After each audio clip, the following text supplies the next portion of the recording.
Nobody tells you everything when you start riding. You pick up a bike, take the basic course, maybe watch a few videos, and then you're out there thinking you got it all figured out. But real riding, the kind that doesn't cost you money, skin, or sanity, comes from experience, and experience comes with mistakes. We're not just talking about stalling at a red light or forgetting to cancel your turn signal. We're talking about the stuff that bites harder. The little rules you only discover after something goes wrong. The kind that make you say, damn, I wish someone had told me that. So let me be that someone. These are the riding rules I wish I'd learned sooner. The ones that would have saved me headaches, close calls, and a whole lot of regret. Learn them now, and you'll ride smarter, spend less, and keep more rubber on the road. Number 1. Always assume the driver can't see you, even when they look right at you.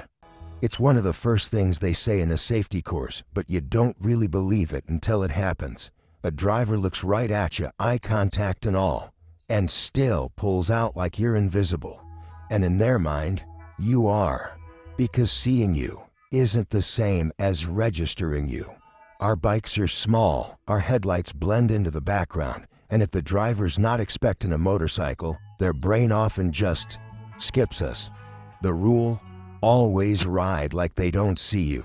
Cover your brakes, adjust your lane position, and have an exit in mind when you approach intersections or side streets.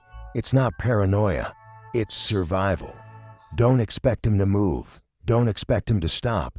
Expect them to screw up, and you'll be in the right mindset to avoid becoming a hood ornament. Because once you experience that first, they looked right at me moment, you'll never ride the same again. And that's a good thing. Number 2. Just because a bike is cheap doesn't mean it's a good deal. When you're new, the siren song of the cheap used bike is hard to resist.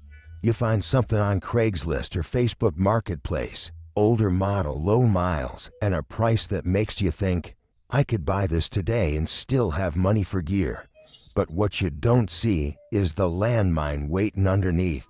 Cheap bikes are rarely cheap for no reason. Sometimes it's neglect, sometimes it's deferred maintenance, sometimes it's straight up damage that's been patched just well enough to look decent in a photo.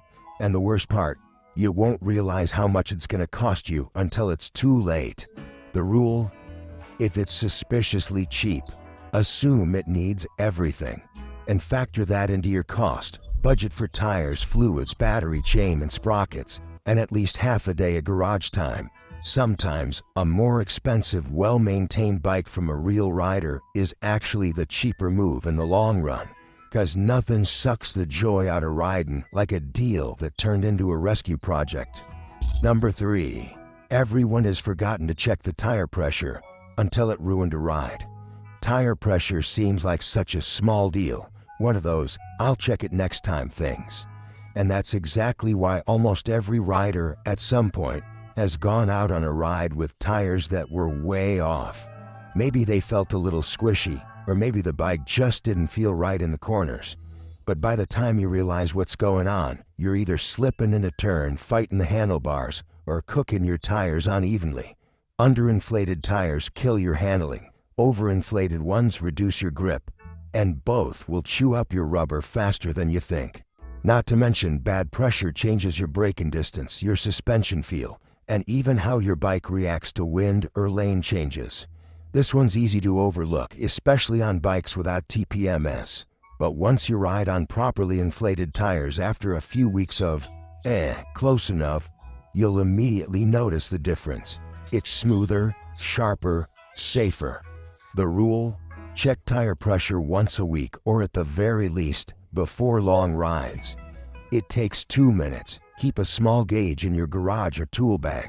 You'll save yourself from bad handling, premature tire wear, or worse, a blowout at speed. Skipping tire checks is a rite of passage, but doing it twice? That's just stubborn. Number 4. Never assume your chain is probably fine.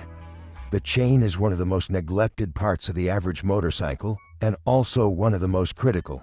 It's the link, literally, between your engine and your rear wheel. And yet plenty of riders will go weeks, sometimes months, without giving it a second glance.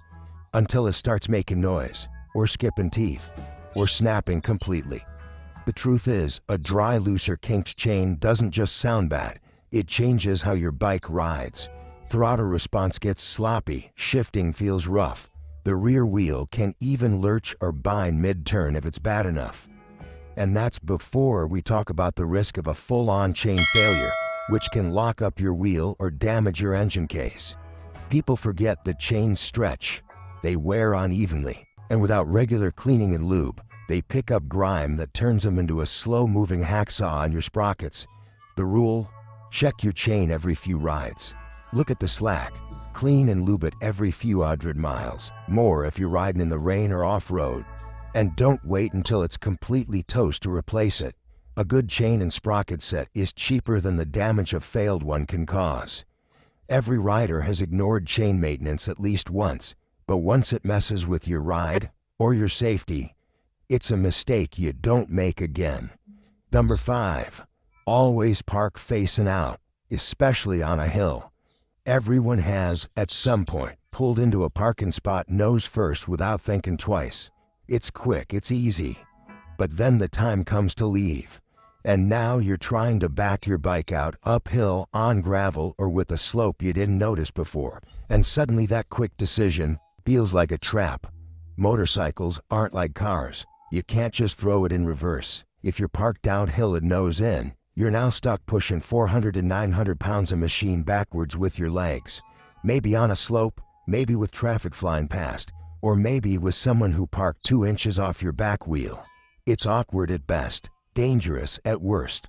Even on flat ground, pulling forward into a spot often means having to fight your way out blind, with limited visibility and awkward angles. If you've ever had to duck walk a bike out of a tight space while holding in the clutch and trying not to tip, you know exactly why this rule matters. The fix is simple. Back it in, especially when you're on an incline or unfamiliar ground. That way, when it's time to leave, you can ride straight out, smooth, safe, and in control. It's one of those things nobody thinks about when they're new, until the moment when they get stuck doing the world's slowest 3-point turn in front of a crowd. Number 6. Never trust a just-filled fuel tank on a used bike. It sounds helpful when a seller says, "Just filled the tank for you." But if you've been around long enough, you know that a full tank during a sale isn't always a favor. It's a red flag with a splash of 87 octane. Here's why. Fuel can hide problems. It covers up the inside of the tank, masks rust, sediment, and even small leaks. It prevents you from hearing the telltale rattle of junk bouncing around. It keeps you from inspecting the fuel filter or peeking inside the filler neck to see how clean or contaminated the tank really is. And more than once, fresh fuel has actually been months-old gas that's gone stale or worse, mixed with additives to cover up bad running behavior. The seller fills it so you can't easily diagnose hard starting, surging, or idle issues on a short test ride. You'll assume the bike just needs to warm up. You'll take it home, and by the time you realize it's running like crap, the seller's long gone. The rule? Bring a flashlight and check the tank anyway. Ask how long the bike's been sitting. Smell the fuel. If something feels off, it probably is. And if they just filled it, that doesn't mean you can skip the inspection. It means you need to be twice as suspicious. Every rider's been burned at least once by taking a seller's word instead of checking for themselves. Number 7. Riding tired is just as stupid as riding drunk. Everyone underestimates fatigue. You think, "I'm just a little tired, I'll be fine once I get rolling." And for the first few miles, maybe you are. But then you miss a downshift, you space out at a red light, you forget to cancel your signal, or worse, you forget to check that blind spot before you change lanes. Fatigue doesn't hit like a crash, it builds quietly. And on a motorcycle, where focus and reaction time are everything, riding tired is one of the easiest ways to get yourself into a situation you can't react to fast enough. Studies have shown that sleep-deprived riders can be just as impaired as those under the influence. Your reaction time drops, your judgment gets lazy, and your risk tolerance shifts without you realizing it. And unlike in a car, you don't have airbags or seatbelts to help you recover from a mistake. The worst part? Tired riding usually sneaks in during long days, especially on road trips. You push for just one more hour, even though your brain checked out 30 minutes ago. Your posture slouches, your head dips at stoplights, and your throttle control gets choppy. That's your body telling you, get off the bike. The rule: if you wouldn't drive a car in that condition, don't ride a bike. Pull over, grab coffee, take a nap, delay the ride. No one cares if you're late, because being late and alive beats being early or not arriving at all. Number 8. Never ride off immediately after filling up the tank to the brim.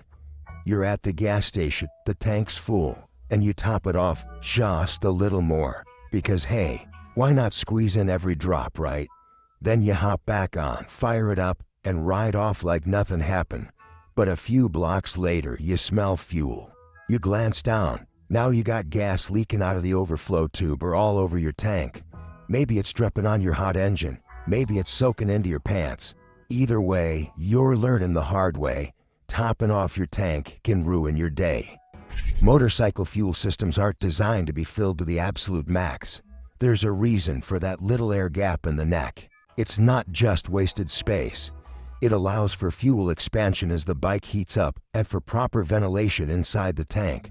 Overfilling it traps fuel in places it shouldn't be, and if your vent or overflow line can't handle it fast enough, it spills out, sometimes dangerously close to hot engine parts or your rear tire.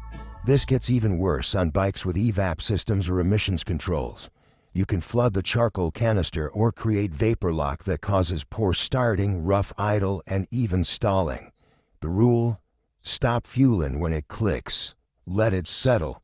Don't force those last few ounces. And if you do fill it to the brim, don't hop on and twist the throttle. Let the bike sit upright for a minute to avoid turning your ride into a flammable science experiment. Number 9. Don't learn emergency braking in an emergency.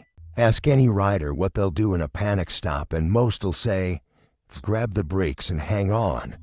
But unless you've actually practiced emergency braking, and I mean really practice it, you don't know how your bike behaves under pressure, and learning the hard way, mid-panic, is a recipe for disaster.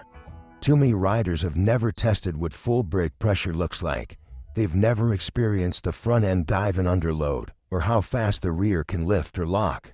They don't know where their grip limit is or how to keep the bike balanced under maximum deceleration. So when something jumps out in front of them, they grab a fistful of front brake, lock the wheel, and go sliding. Or worse, they don't brake hard enough at all because they're afraid of wiping out. The rule: practice emergency braking regularly, in a parking lot, on a quiet road, on both wet and dry pavement. Front brake, rear brake combined. Get used to how your bike reacts. Understand how your ABS system works if you have one, and learn to modulate brake pressure with confidence, not panic. Because in a real emergency, you won't have time to think. Your body will default to whatever it's trained to do, and if you've never trained it, you're gambling with your skin.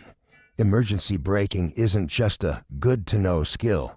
It's survival 101, and most riders don't practice until it's too late. Number 10. Don't trust the weather forecast. Check the sky. Pack anyway. You check the weather app. It says 10% chance of rain, sunny all day. Perfect. So you head out in a t-shirt, no layers, no rain gear, and definitely no backup plan. Fast forward 3 hours and you're soaked, shivering, and learning that 10% doesn't mean much when the clouds roll in fast. Every rider gets burned by trusting the forecast, and unlike in a car, getting caught in bad weather on a bike isn't just inconvenient, it can be miserable or even dangerous. Wet roads, reduced visibility, cold wind cutting through your gear, fogged up visors. It all adds up fast, and if you're not prepared, your ride goes from joy to survival mode real quick. The rule: always pack for the worst case scenario, even if it's not supposed to happen. Stash a lightweight rain layer or an extra thermal in your bag. Check the radar, not just the summary, and always scan the sky before you roll out. Those clouds don't care what your app says. This also applies to long rides and mountain roads, where weather can change dramatically over just a few miles. Sunny at the bottom, cold and wet at the top.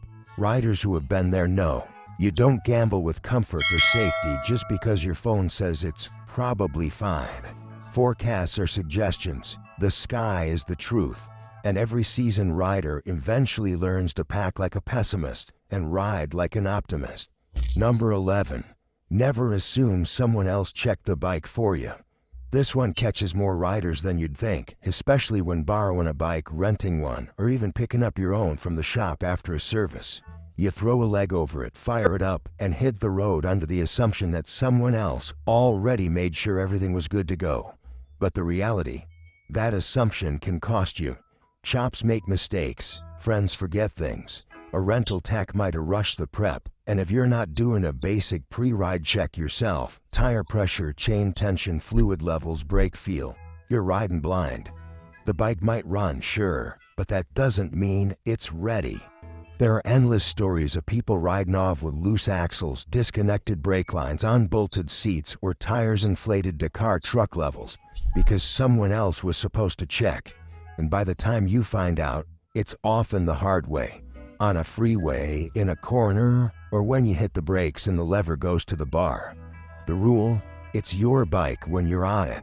Doesn't matter who owns it, who last touched it, or where it came from.